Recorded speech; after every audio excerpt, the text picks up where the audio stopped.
Assalamualaikum warahmatullahi wabarakatuh. Jumpa tak jumpa terpaksa kita jumpa lagi. Cinta tak cinta emang kita tidak saling mencintai.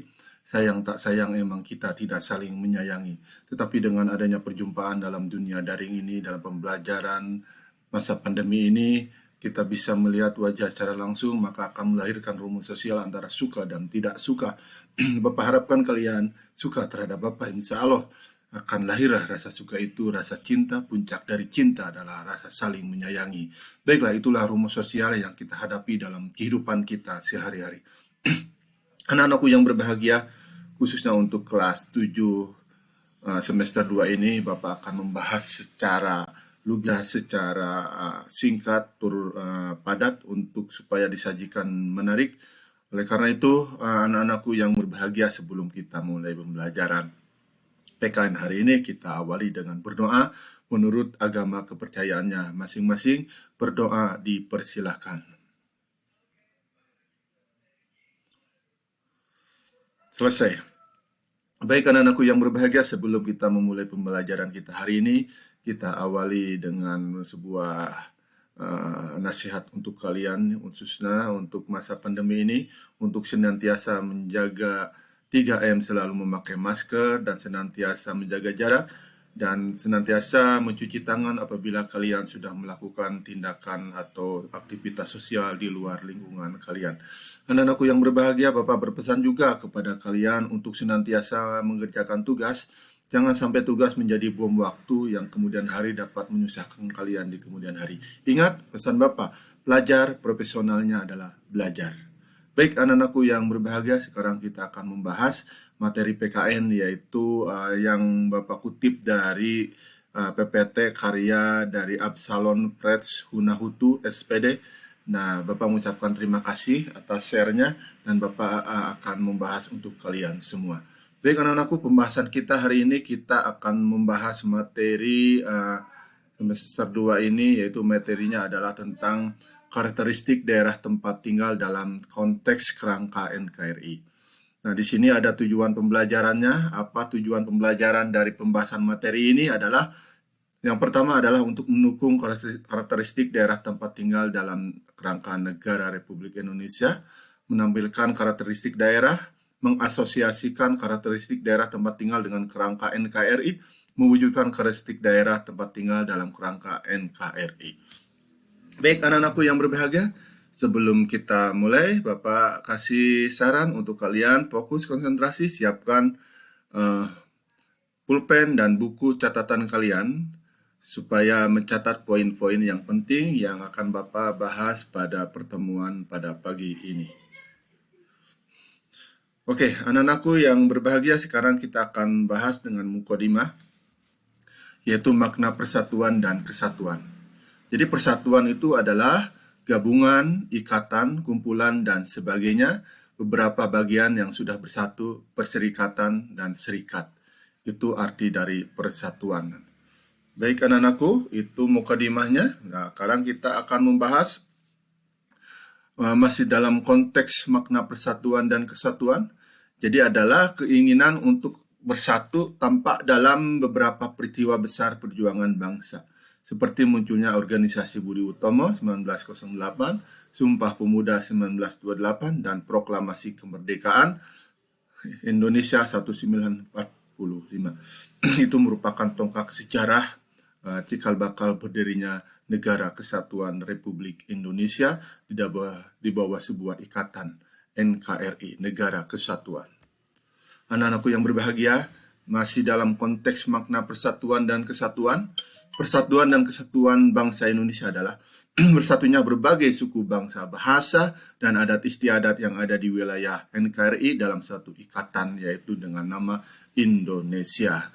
Jadi persatuan dan kesatuan bangsa ini adalah sebuah, atau bisa dikatakan, keanekaragaman dari yang Bapak kemarin bahas tentang bab ketiga, keberagaman suku bangsa dan antar golongan, itu terikat dalam sebuah ikatan di bawah Bhinneka Tunggal Ika, berbeda-beda satu dua, yaitu dalam konteks wadah NKRI. Baik anak-anakku, berikutnya kita akan bahas arti penting dalam pemahaman karakteristik daerah tempat tinggal. Di sini ada slide yang mengatakan bahwa perlawanan rakyat terhadap penjajah di berbagai daerah menjadi upaya bersama untuk terbebas dari jajahan asing. Itu sudah menjadi gambaran dalam catatan sejarah bagaimana tiap-tiap daerah yang ada di Indonesia itu berupaya untuk mengusir penjajah dari daerahnya masing-masing.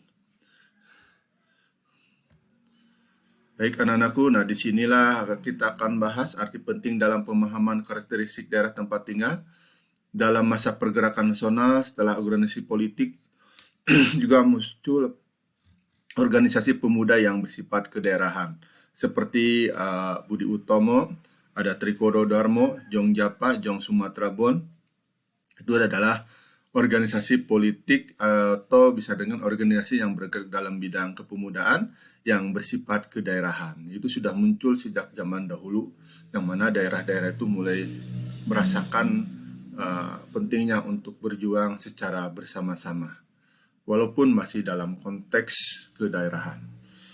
Dalam perkembangan selanjutnya, dalam Kongres 1 30 April 2 Mei 1926, maka bersama beberapa antar organisasi pemuda, khususnya yang tergabung dalam sebuah organisasi kepemudaan itu mengadakan semacam kongres pertama, yaitu untuk menunjukkan nasionalisme terhadap bangsa Indonesia.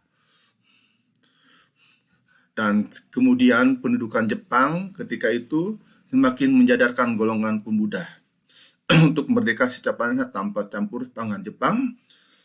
Hal tersebut mendorong terjadinya peristiwa Rengas Dengklok, yang mana peristiwa Rengas Dengklok ini adalah salah satu upaya dari golongan muda untuk mengamankan golongan tua, terutama Soekarno, dan Hatta, yaitu yang dibawa oleh golongan pemuda ke Rengas Dengklok agar tidak ada pengaruh dari Jepang dan tidak ada pengaruh dari golongan tua.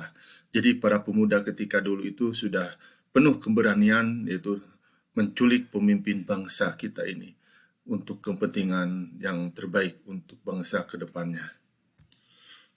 Anak-anakku, nah puncak tonggak dari Indonesia atau kemerdekaan Indonesia yang terjajah selama 350 tahun itu adalah dengan diproklamasikannya 17 Agustus 1945 adalah puncak perjuangan rakyat Indonesia untuk mencapai kemerdekaan.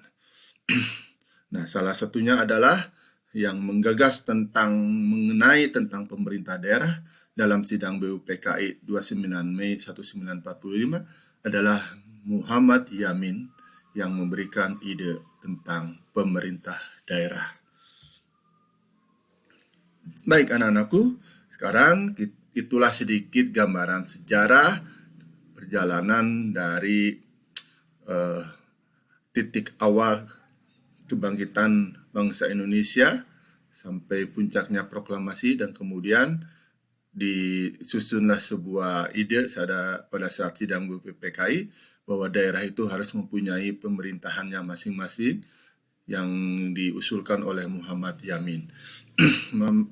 Baik, perkembangan selanjutnya dalam penyelenggaraan pemerintahan diterapkanlah sistem otonomi daerah. Artinya yaitu memberikan wewenang kepada daerah untuk mengelola daerahnya masing-masing. Atau yang bisa dikatakannya adalah desentralisasi dalam ilmu PKN atau ilmu itu pembagian kekuasaan. Jadi kita simpulkan bahwa otonomi daerah adalah sebuah pemberian wewenang kepada daerah untuk mengelola daerahnya masing-masing. Anak-anakku, nah kita akan mengajak kepada anak-anakku kelas 7. Masing-masing daerah itu mempunyai beberapa potensi-potensi yang dimiliki guna untuk membangun daerahnya.